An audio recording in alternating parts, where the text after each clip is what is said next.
So first I want to set up this idea of pillars. What are the pillars and what do they look like?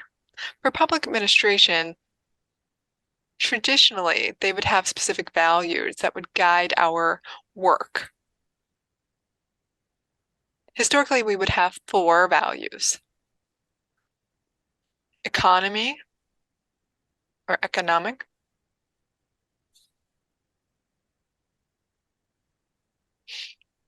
economy, and then efficiency,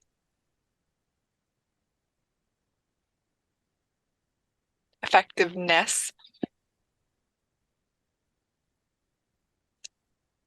and then equality.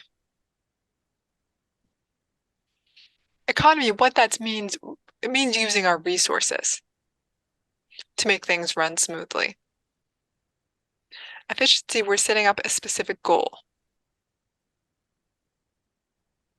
We're using our resources carefully to contribute to that specific goal. And we speak about effectiveness, we talk about setting up that goal.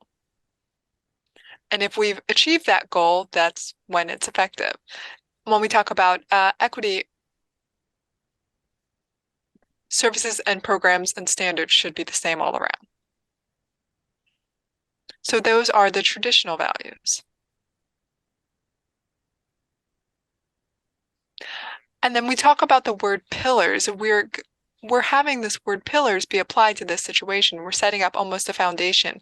We're setting up that to build further into public administration and the structure there is of those 4 values. All public administration have those 4 values of having, within our work, within our space, within our actors, they're guiding principles of those values. Our traditional values, however, are problematic. We have new information, new perspectives.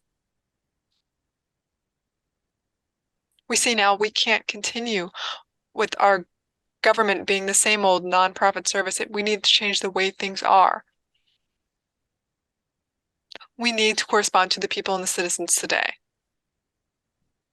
That's why Jeff and I wrote this article saying, we need new values, perhaps.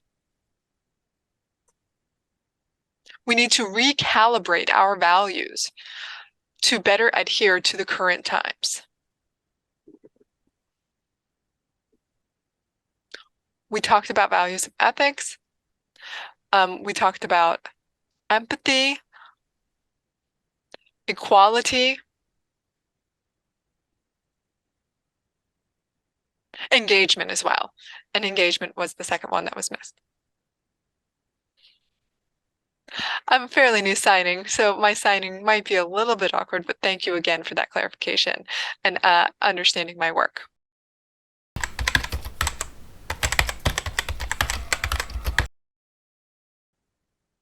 Jeff, you want to take that? Sure. In our research, we found that engagement means that people are involved with the community beyond their professional work. So of course, they show up to work, that's fine. They provide a service, but then to be continually involved with that community, they need to have more participation. That really explains a lot more into how we have effective interpreters who are ingrained in that community with the people with whom they work. Interpreters are able to develop knowledge about the community, understand the challenges of that community, and then a trust is developed between the community and the interpreters themselves. So again, it really has to do with going beyond the work itself and making sure that people do participate. Maybe it's through volunteering, mentorship, working at a deaf school.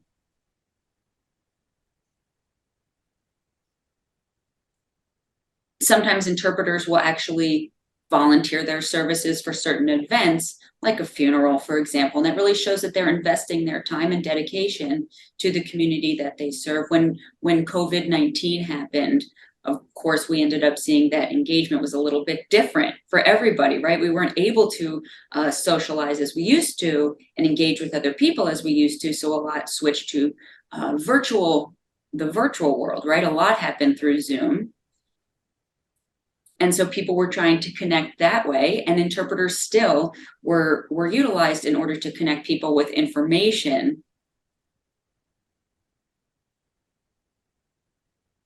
And because of everything that was going on, we just had to use new platforms to communicate that information and still feel connected with the community. Then there are press conferences as well, right? Where you have the governor, you know what that looks like, and then you have the interpreter nearby.